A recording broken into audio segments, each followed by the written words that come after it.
Now, hopefully I am, but if I am, welcome back to another YouTube live. We're here with another match preview. Arsenal take on Wolves. Let me restart. Welcome back everyone to another YouTube live. Arsenal take on Wolves tomorrow in the Premier League. This is a huge game. It's first against 20th, so you must be thinking it's almost a guaranteed win for Arsenal. However, Wolves, they can be a good side. I mean, you saw at the Emirates, the reverse fixture, it took two own goals and a 95th minute winner to beat Wolves 2-1 at the Emirates, by the way. And at the Emirates, we've only lost one game in all competitions. We've beaten the likes of Bayern Munich at the Emirates this season. Spurs, I don't know why I said Spurs, but Spurs, we've beaten them at the Emirates. Aston Villa, I mean, the Emirates is a fortress, yet Wolves gave us a good game. Now, you could say Arsenal were terrible, but at the same time, you have to give credit where credit is due, and fair play to Wolves. But tomorrow's game, it's an important game. We have to get to the win. Yeah, we have to get the 3 points. But before we get further on into the video, or shall I say YouTube live, make sure you like, comment, subscribe, turn on notifications so you never miss another video. But yeah, let's just get straight into it. Tomorrow, Arsenal take on Wolves. The only Premier League match this midweek. The only reason why we are playing Wolves this midweek is because on the week of the Carabao Cup final against Man City, we were supposed to be playing Wolves that weekend, but we can't play two games in 2 days, so it's going to have to get postponed. So Arsenal are playing tomorrow. However, you're thinking Manchester City, they're in the final as well. When are they playing their extra game? They're playing it in April. The only reason why they are not playing it this week is because they were supposed to play Crystal Palace that weekend. And as we all know, Crystal Palace are in the Conference League playoffs. They've got a game on Thursday, so they cannot play two games in a space of a couple of days. So theirs is in April. That means from now until April, Arsenal have a game in hand, or Man City have a game in hand. We have the points on board. So mentally, it's better to get the points on board. On paper, if we were to win this game, we will be 7 points clear. But in reality, if Man City were to beat Crystal Palace at home, which we all think they will, it will only be 4 points back to normal. But imagine we're 7 points clear. Obviously, they have got a game in hand. They lose a weekend and we win. We're 10 points clear. Mentally, like in terms of mentality, that will mess up Man City completely. And they were thinking, "Yep, title's over. Let's just focus on the Champions League," and that could play in Arsenal's favour. And I am glad we are the ones playing before Man City. I'm glad we are the ones with the points on board rather than the game in hand. Because honestly, if Man City were to play this week and we were to play in April, that means they would only be 1 point behind us. I'm not confident in this Arsenal side yet that we would be able to maintain a 1 point gap for the rest of the season. I do think that'll be put a lot of pressure onto Arsenal. I don't know if we can handle it, to be honest with you. But we are playing before them.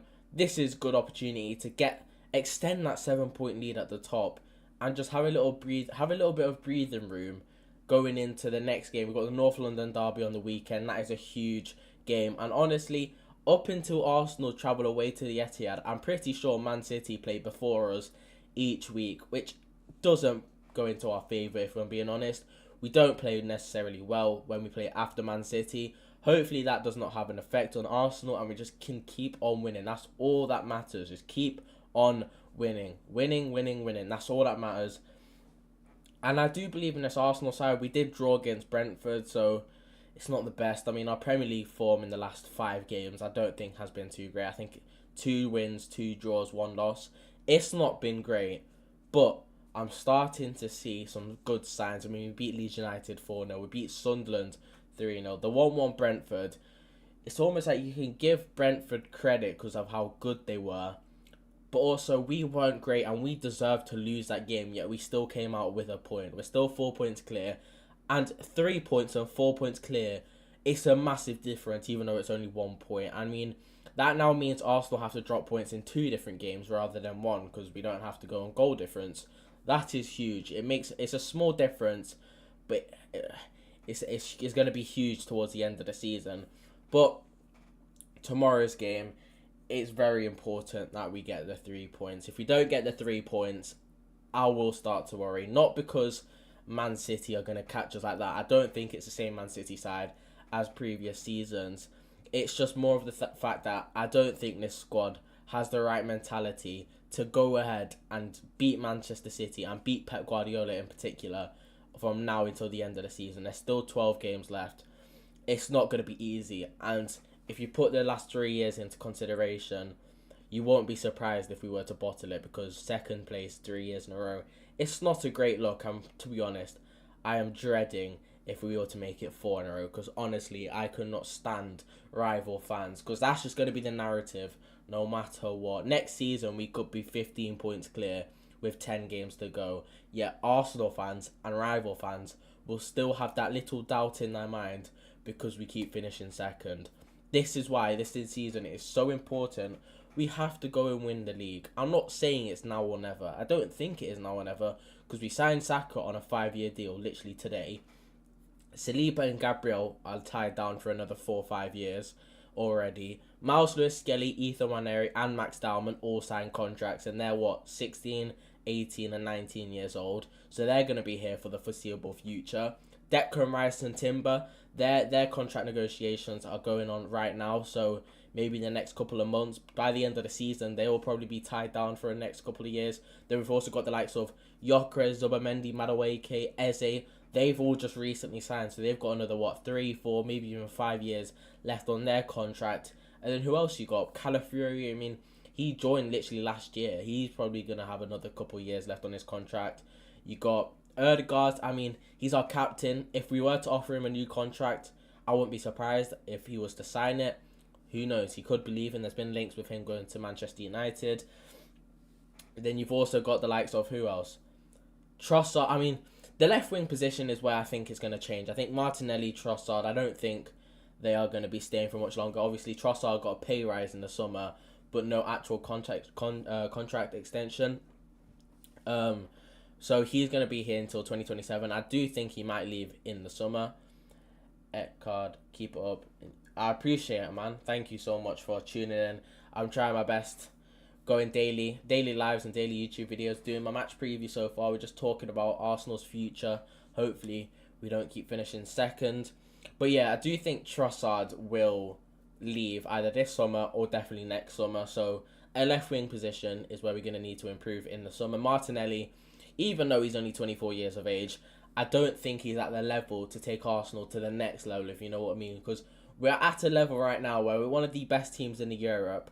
But the next level above that is be the best team in Europe. And the only thing that's stopping us is our attack. And I think that left-hand side is the position where it's kind of holding us back. You could say the striker position as well. But I think definitely that left-hand side needs improving in the summer. And I think we will improve it. Obviously, you've got the likes of Nico Williams. I made a YouTube video earlier today speaking about Nico Williams, saying that Arsenal could be interested in him, but the release clause it's crazy. I mean, 95 million euros. You might as well go spend it on Bradley Barcola or Kenan Yildiz, because the wages on Nico Williams is probably going to be a lot more than the other two players that I just mentioned. I do think we're going to get one of the two. I don't think we're going to get Nico Williams, but I do believe we will get either Kenan Yildiz or Bradley Barcola, and that will take Arsenal to the next level. I think those two are level raisers, and I do think Arsenal will go up a gear once them two join, because oh my days, imagine that attack. Imagine like a Kenan Yildiz, Bukayo Saka, and then Victor Gyökeres or Kai Havertz up top. That would be unstoppable. If you're on here, by the way, make sure you drop a like, because I'm trying to hit, drop a subscribe, because I'm trying to hit 500 subscribers soon, and also hit the like button if you haven't already. But I haven't really spoken much about the Wolves game tomorrow. Now, Rob Edwards, their manager, has come out in a press conference, said that Hwang Hee-chan and Totti Gomez are both out injured for tomorrow's game. I think that's already expected though. I think they've been out injured for a couple of games now. I don't think they featured against Grimsby on the weekend. But another thing that he said was that he's going to be rotating the 11 from the weekend. Now, you might be thinking, Grimsby, they probably fully rotated. If you actually look at their 11, it's almost their fully how am I supposed to? It's their full 11 basically. The 11 that they usually play in the Premier League maybe a couple of changes here and there. That means Rob Edwards is not really prioritising this game. I think he's kind of putting this game as a free hit, a go again on the weekend. Because on the weekend, they play Crystal Palace away. And I think in their heads, they have a better chance of winning that game than the Arsenal game tomorrow. Crystal Palace play on Thursday, we play on Wednesday. So they're going to have less rest than Wolves. Crystal Palace also in terrible form at the minute. They've only beaten Brighton. Since then, I don't think they lost against Burnley. They were 2-0 up and then they lost against Burnley. To put it into context, they are quite bad. They're one of the worst teams in the Premier League right now on form since the start of December. They are terrible. So I think Wolves think they have a good chance of beating Crystal Palace, whereas beating Arsenal is never easy, and I don't think 20th place Wolves are going to really put up a fight. I think they're going to sit back in a dirty little block and maybe they can get the scraper draw. I'm not going to try to jinx it too much, but I don't think they will beat us, if I'm being totally honest. So they might go for a fully rotated 11 or they might go for a 50% full strength, 50% weakened 11, which I think even with their full 11, we should be able to comfortably beat them anyways. So that's a positive. With Arsenal, a few injury updates. Sorry, my voice. A few injury updates with Arsenal. Obviously, Calafiori came off injured in the warm-up. Apparently, he's fine. Apparently, he's been training yesterday and today just before the game. He's available for tomorrow. And against Wigan, I think it was just being precautious. They didn't want to make the injury worse. Maybe it was just feeling a little bit of discomfort and they didn't want to risk it, which is fine. We didn't need him to play against Wigan. If he felt something, maybe his hamstring felt a little bit tight or he was a bit tired or whatnot, maybe a little tweak in his, I don't know, then don't play him. Simple as that. Do not play him. And that's what Arsenal did. Brilliant from them. And now he's back. He's fine. He's ready. He could start tomorrow if he wanted to. If Arteta wanted to start him, he will start tomorrow. And then Ben White, the other guy that got injured against Wigan, he came off in the 80th minute. He was touching his hamstring. We're all just looking at it. He picked up a hamstring injury literally 2 months ago. I'm like, not again, please not again. Because honestly, Ben White, he's actually such a crucial player in terms of squad depth and what he offers us going forward. So, Mikel Arteta gave us an update on him, and we already knew that he was going to be fine because literally a couple of hours after the game, he posted on his story saying, no injuries, he's okay. Which is literally what every single fan wants to hear. A player coming out on their socials straight after the game, if they're not injured, they're telling us that they're not injured, just so we feel a sigh of relief. And that's what I since that Wigan game, after the Wigan game, since Ben White posted that story, I knew he was okay because he told us. So I always knew he was available for tomorrow's game. Actually, I didn't think he was going to be available for tomorrow's game, but I always knew he was going to be back for at least... He was going to be back within a week maximum. So Ben White's fine. Then also the two others. Obviously, Marino's out injured for the rest of the season, so he won't be back. And then we've got Ødegaard and Kai Havertz. Kai Havertz, there was reports at the start of the week saying that Kai Havertz is going to miss the North London derby. So when he first got injured, they said that he's going to be back for the North London derby. Reports earlier this week said he's going to miss the North London derby. Mikel Arteta has come out in the press conference and said that the target is to come back just before the North London derby, which is huge. Kai Havertz is one of the best attackers that we have at this football club, and if he's fit and ready to start, you start him. And then with Martin Ødegaard, I don't know what my throat. By the way, I've got 6 people in here. If you're watching, make sure you drop a like and subscribe. I'm trying to hit 500 subscribers, and also chat. I'm willing to talk to whoever's in the live. But Ødegaard, what was I saying? Ødegaard, yeah, he will be missing tomorrow's game. He did pick up an injury. He actually picked up an injury against Brentford when they scored the goal. He went to go kick the ball, try to clear it. The player got in front of it, and then he kind of did his knee. But then he managed to play the rest of the game. It was about 20 minutes left. He managed to play the rest of the game. And then after the game, he was caught limping back to the bus. So you're thinking, is he ready? Because he managed to play another 20 minutes afterwards. but then he's limping heavily afterwards. So I'm like, what's the situation here? Then he didn't feature against Wigan. I mean, he wasn't even on the bench.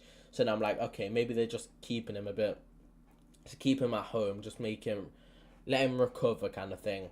And now Mikel Arteta says he's going to miss tomorrow's game, but he should be back for the North London derby, which is fine. We should have a majority of our players back for the North London derby, which is absolutely huge, because that game is turning out to be a lot bigger than I expected. I thought it was going to be a walk in the park for Arsenal, but they got a new manager. The manager's going to get the crowd going. The crowd's going to be going. The players are going to have it. North London derby, you always know. You never know what to expect, to be honest. But yeah, so that's all the injury updates. Kai Havertz and Odegaard will be missing tomorrow's game. The rest of them, obviously Merino's out as well, but we all know that. And then the rest of them, they'll be available for the Wolves game. On to my lineup though. This one's going to be very interesting. Do we go full strength? Obviously got the North London derby playing a factor. Do we wrestle the North London derby? Now, for me personally, majority of the first team players, or the first 11, they had a week's rest, because I think only like Zubimendi, Saka, and I don't know who else, Saliba. Apart from them, everyone else had a full week's rest. So I think they should be all ready to go. But I'm still going to make a few tweaks to this 11. I already posted it on TikTok what my 11's going to be. But let's go through it. And I'll give you my thoughts on why I'm doing this. So in goal, I've gone for David Raya. The reason why I've gone for... I just said the reason... Obviously, it's going to be David Raya. David Raya is our number one keeper. There's no arguments there. Kepa, he's been good in an Arsenal shirt. He's kept clean sheets in over half the games that he's played. But David Raya is the better keeper, and he will be starting tomorrow. Right back, I'm going to go for Timber. Now, I was contemplating, do I play Ben White? He's better going forward. And to be honest, majority of the game, we are going to be attacking that Wolves side. So we need all our best attackers on the pitch. But then I'm thinking, I don't want to risk Ben White getting injured. Ben White is so crucial in terms of squad depth. The amount of games that we've got coming up, thick and fast. If Ben White's injured, then we're going to have to play Timber. We're just going to have to play Timber every 3-4 days.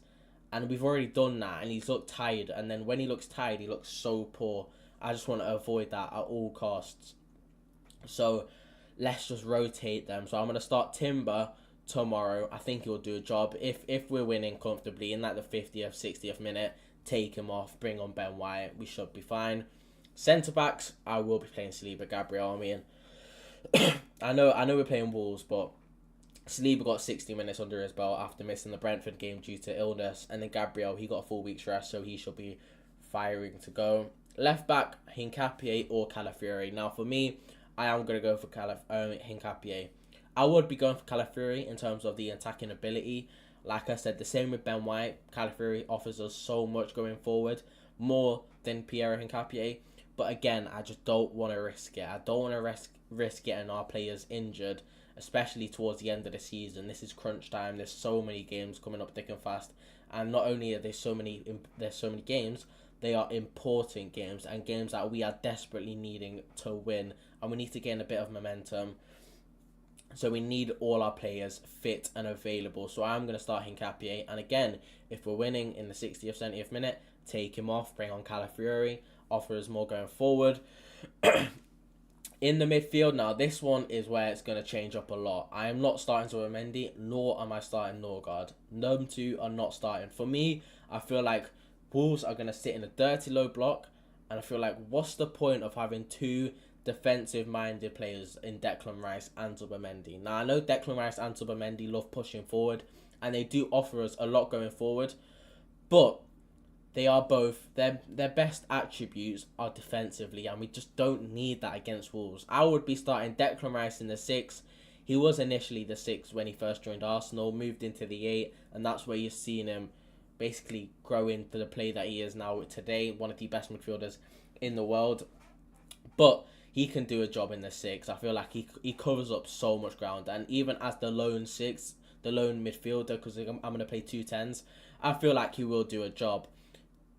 The other midfielder, I'm going to play Eze in the left there. I feel like in that left pocket, he is so much better than in that right pocket. I feel like in that Erdegaard role, Eze just goes completely because Erdegaard loves to drop deep and pick up the ball and kind of dictate the game. Eze's not like that. I mean, he was like that against Wigan. He was pretty much dictating the game, but Eze's more of a magical player. He creates something from nothing. So give him the ball, and you've seen it against Wigan. Now I know it's Wigan, but he picks up the ball at the halfway line, and within one pass, both Martinelli and Madueke were through on goal, and we went 2-0 up within 20 minutes. All thanks to Eze. And I feel like in that left pocket, Eze is just so much better. So I would be playing Eze as the left 10, and then the right 10. Actually, I'm going to play Saka. Now, this one's interesting. We've seen Saka against Wigan for 45 minutes. And a lot of fans been saying, oh my God, this is insane. We should be playing this more often. Now, you have to calm down a bit. It is Wigan. Wigan, at the end of the day, they're not the best team. I do respect our opponents. Any opponent that we come up against, whether it's Wigan or Real Madrid, I will respect them no matter what. But at the end of the day, Wigan are fighting relegation in League One. They aren't the best side. So, Saka having a good game in 45 minutes, are you surprised? You could play him at left back and you would probably get a 9 rating on Football. Like, you know what I mean? But I actually do want to see it again against Wolves. I feel like this is another opportunity where we can test out new different things. I think Saka in that 10 with Noni Madueke off the right, I feel like that will work wonders. Like, imagine being a left back and having to defend Madueke or having to defend Saka. That's enough. But imagine having to defend both of them at the same time. You must be dreading that. Honestly, that's the worst nightmare if you're coming up against Arsenal. Playing both of them at the same time with Timber or Ben White, whoever's at right back, overlapping. Yeah, that is long day for the fullback. So I will be starting Saka in the right 10 with Madueke off the right. If you're in here, by the way, I've got 8 people watching. Make sure you like the stream and subscribe. And if you've got anything to say, if you're an Arsenal fan, just if you're in the live, type in the chat. I'm always open for a little conversation. Obviously, Ekcard, the only guy speaking. I appreciate him so much. But yeah, if you're in there, just drop a like on the stream. It'll be much appreciated. Also, subscribe. And then left wing, I am going to go for Leandro Trossard. I feel like Noni Madueke and Martinelli don't really complement each other. I know they're on opposite sides of the pitch, but having 2 wingers with Gyökeres up top, who's going to be my striker for tomorrow's game, it just doesn't work. We've seen it countless times this season, and it does not work. I mean, the amount of times where they get the ball, and all 3 of them, the second they get the ball is drive. And I know that's a good thing, but sometimes you want control. Sometimes you want to take the ball and slow the attack down, let the players push up the pitch. Games tomorrow, lad? Yeah, I know. I'm previewing tomorrow's game. I'm previewing it. I'm not reacting. I'm previewing it. But what was I saying? But yeah, I feel like them 3 up top, they just don't complement each other, and I feel like we need one player, at least one of them, that can get the ball and just slow down the attack. And I think Trossard is the man to do that. Normally would have Saka off the right, then Martinelli can play off the left, or Madueke can play off the left with Gyökeres up top. But on the pitch, it just isn't. It's not great. It isn't great, is it? So I will be playing Leandro Trossard off the left with Victor Gyökeres up top. Now that 11 should be good enough to beat Wolves. Yo, what's good, Elliot? How you doing, man? How are you doing? That 11 should be good enough to beat Wolves. Wolves 20th place. They've only won 1 game all season, and that was a 3-0 win against West Ham. They've got a couple of draws here and there. I think they've got 6 draws, it might be, or it might be 5 draws. They've got a couple of draws.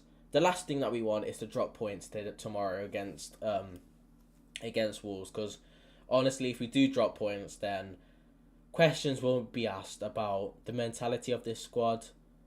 Are we capable of winning the league? Because even though we will still be top, guaranteed, no matter what the result is, and even if Man City win their game in hand, we'll still be top. 1 point at the top when we could have been over 10 points at the top a couple of weeks ago. It's not great, is it? It really is not great whatsoever. But I do have full belief in this Arsenal side. I do believe we are going to beat Wolves. I am predicting a 2-0 Arsenal win. I'm not going to go for a battering. I don't think we're going to batter Wolves. Because if you actually look at every single game Wolves have played, bar maybe the odd 2 or 3 games this season, they haven't necessarily been absolutely battered. No matter when they lose literally almost virtually every single game this season. But you rarely see them lose by more than 3 goals. I mean, Man City at home, they lost 2-0. Against Liverpool at home, they lost 2-1. I mean, like, at Anfield and the Etihad, they lost 2-0 and 2-1. At the Emirates, they lost 2-1. I think Chelsea were a team. Chelsea, they battered them away from home. No, even Chelsea, they beat them 3-1 at the Molineux literally 2 weeks ago. And I'm pretty sure 2 of them were stupid penalties, so it should have been 1-1, but we don't talk about it. Who else? Spurs, I mean, they drew 1-1 at Spurs' stadium. Manchester United, they drew 1-1 there. Like, they actually don't get battered. Aston Villa, at Villa Park, they lost 1-0. Like, they don't get battered, but they do lose literally every single game. So I do think we are going to beat them. I don't think we're going to beat them in terms of like 4-5-0, but I do think we are going to comfortably beat them. I think we're going to go 2-0 up in the first half, and then in the second half, it's going to be like the Burnley game where we were 2-0 up at Turf Moor within 45 minutes. Second half, all we have to do is just sit back, just play our game, just control the ball, and just kill the game off. Just waste time, and then, bam, we've won 2-0. I think that's going to be the exact same tomorrow. I wouldn't mind a little 4-5-0 for the goal difference, but a win is a win at the end of the day.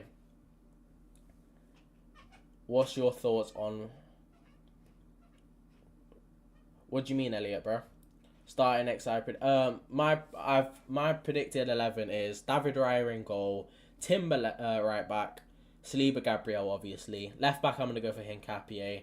Midfield I'm gonna go Declan Rice in the 6 with Eze and Saka, with Madueke off the right, Trossard off the left, and Victor Gyökeres up top. I just feel like there's no need to play Zubimendi and Declan Rice in midfield, if you know what I mean. Because Wolves, they're probably going to sit back. And having both of them when you can play more attackers, I feel like it's better if we just flood the attack rather than... Oh, Man City Newcastle. I'm actually glad that... Are you talking about the FA Cup draw? Are you talking about on the weekend? If you talk about the FA Cup draw, I'm glad Man City got away to Newcastle, because the FA Cup is in between it's right before the second leg of the Champions League round of 16, so they're gonna go away to, who knows, it could be Inter Milan or Real Madrid, and just before that they're gonna have to play Newcastle away from home. So they're either gonna go out the cup, or they're gonna go full strength 11, or they're gonna do both and get out the cup. So it's kind of a win-win for Arsenal, because we also got Mansfield. Oh, you're talking about the Premier League match? Oh yeah. Hopefully Newcastle can get a point at the Etihad. Do I think they will though? No. I think Man City will beat Newcastle comfortably, probably. I think they're gonna win like 2-0, 2-1, 3-1. Yeah, I like that midfield, but don't know if Arteta will go for that away from home. Yeah, I don't know if Arteta has got the handbrake off or not. I think I'm just worried that he's gonna be a bit precautious. Maybe like, I don't want to lose. Like we don't want to slip up and lose the game. Let's just go safe. I want Arsenal and Arteta to go full at it. I mean, we have the quality to go to Wolves at the Molineux and just outplay them, completely outplay them. They're gonna sit in a dirty low block. So, but I think according to their manager, they're gonna fully rotate. So if they fully rotate, or not fully rotate, they're gonna rotate a few players. If they rotate key players like Gomez, Andre, Mane, then I think they don't stand a chance. I don't think they stand a chance anyway, but you never know in the Premier League. I mean, I didn't think they stood a chance. I thought we were going to break a Premier League record at the Emirates against Wolves, and it turns out to only be 2-1, and we scraped it with 2 on goals and the last minute winner. So Eze needs to be in the 8. He was invisible as a 10. Yeah, I agree. I think Eze should be in that like 8/10 role, basically on the left hand side. I feel like when he's in that 10, Mikel Arteta, because Odegaard starts, when he's in the 10, he's normally on the right hand side, like Saka, Timber, Ben White. He's over there, and that's Odegaard's role. And for some reason, Arteta just tries playing Eze as the same as Odegaard, so he puts Eze in the same position, and he just doesn't work well there. Eze works so much better down that left hand side where he can cut in, shoot. You can lay off a pass to Martinelli or Trossard.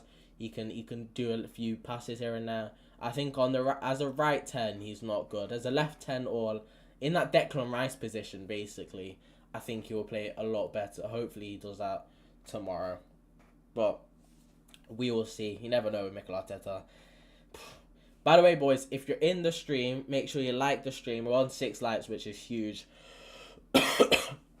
And also, go check out my YouTube video that I posted earlier on today. Drop that a like as well. You don't have to watch it, but if you do, you can. But at least go ahead and like the video, because I'm trying to grow the YouTube channel more and more. I'm trying to go live every single day. I mean, I've gone live for the past 3 days. So, I appreciate it, bro. Ghost in the North. I appreciate it, man. I'm trying. I've been very consistent on TikTok since the start of the season. Then I started doing YouTube like towards when we drew 1-1 to Chelsea at Stamford Bridge, where Caicedo got the red card. Since then, I've been so consistent with match previews and match reactions. But now I'm trying to like up my game a bit, do a few more TikTok, YouTube lives, a few more like Arsenal, like latest Arsenal news and that, like daily YouTube videos instead of just match previews and match reactions. I wanna do more than that. We've got 10 people in there, by the way. 10 people in here. If you're in here, make sure you like the stream and subscribe. It will mean a lot. I think you have potential, bro. Thank you, Elliot, man. Speak really for doing it. I mean, to be fair, in my head, I think I speak very like stuttery. Like I think I just stutter a lot, and I like jumble my words up. Like I did it then. Like, I think I jumble my words up quite a lot. We've been live for 32 minutes. That's crazy. That's my longest live, and this is most of my people I've had. Yeah, I mean, it means a lot, guys. Thank you everyone for chatting as well. Because the first 2 lives I've just been sat speaking to myself, but I've actually got people in there speaking to me, which is amazing. The one time I didn't get water upstairs, my throat is killing. My throat is. But I will be ending live in a couple minutes. Obviously, we got the Benfica Real Madrid game, but we've also got.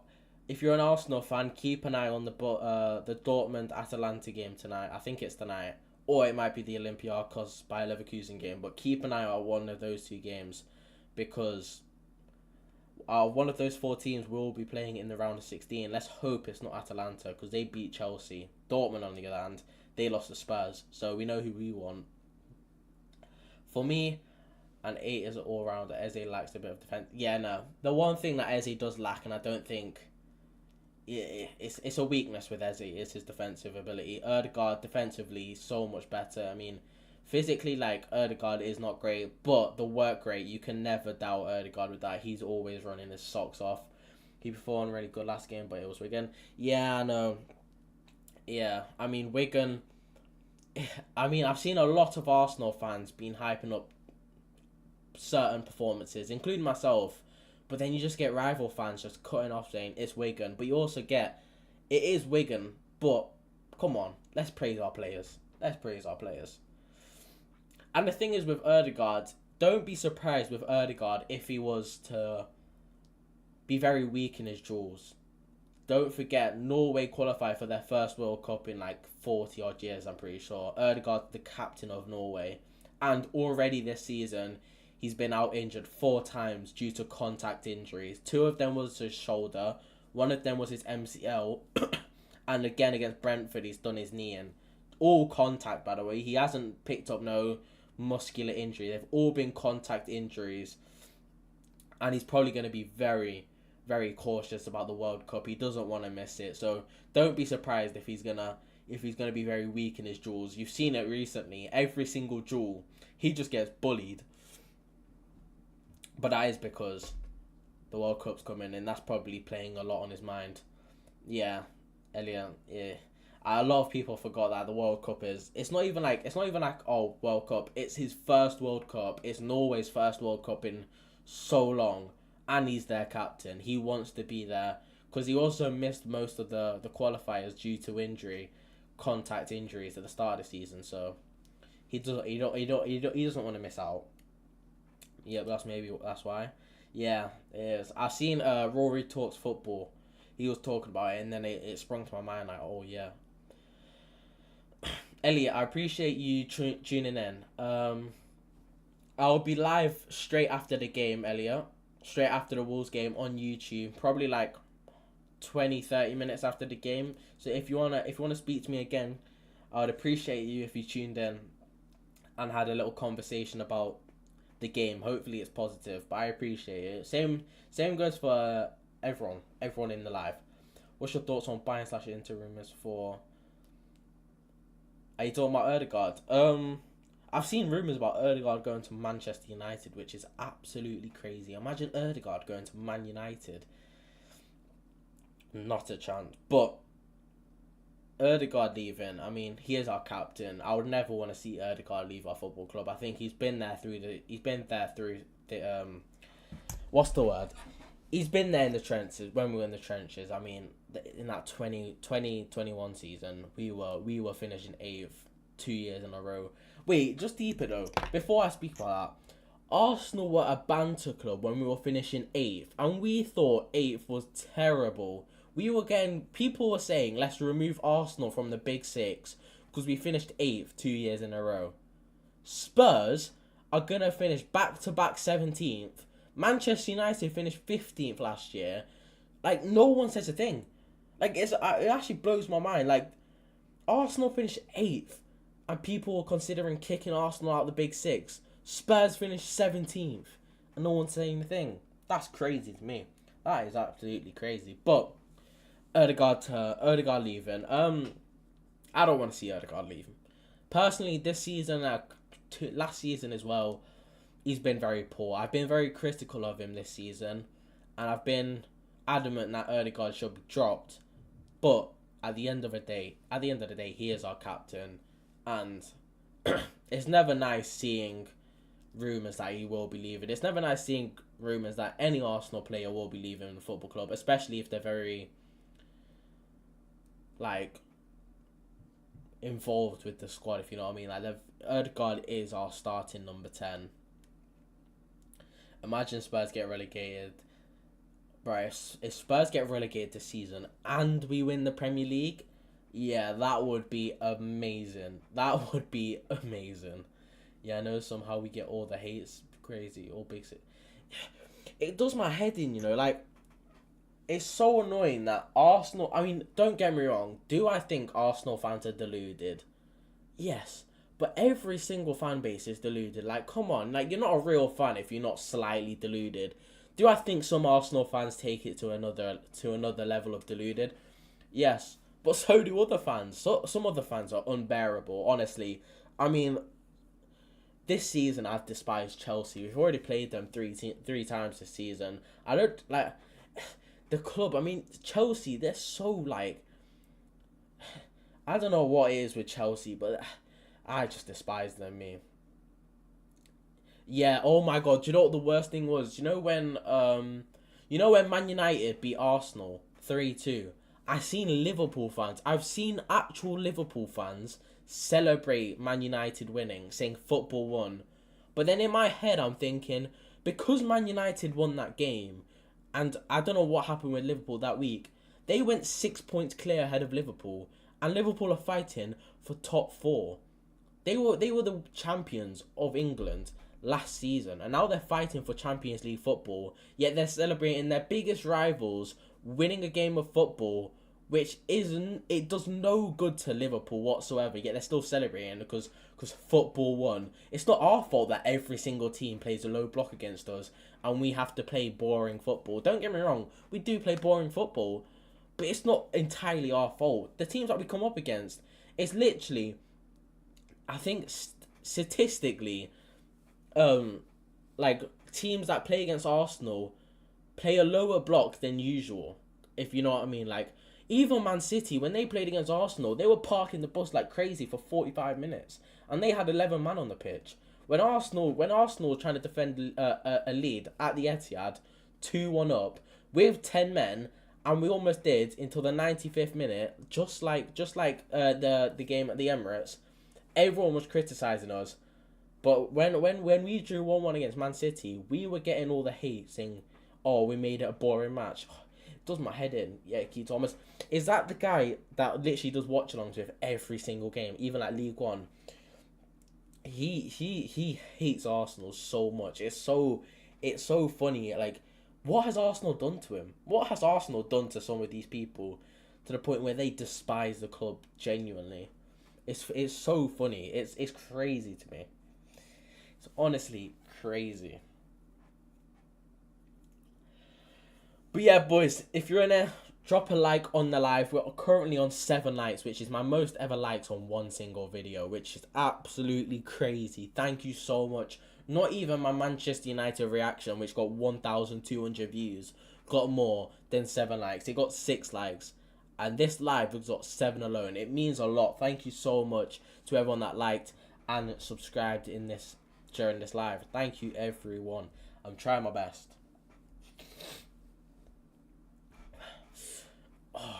I will be ending in literally a minute, because I want to watch the Champions League, and I've got some content to be filming, because we don't stop.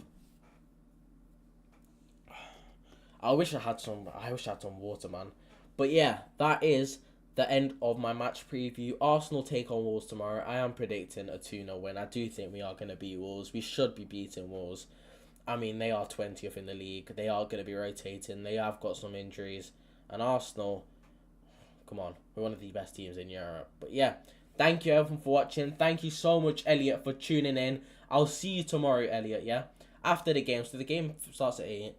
About 10:30, maybe before that. But in and around 10:30.